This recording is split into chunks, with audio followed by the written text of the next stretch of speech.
नको अंबाबाई.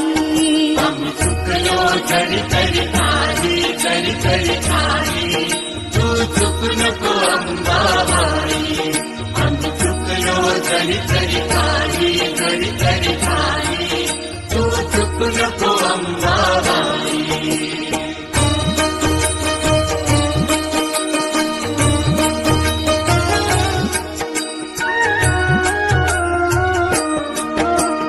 केवळ जडमूढ प्राणी, चैतन्य स्वरूप तू शहाणी. हट बोबडी आमुची वाणी,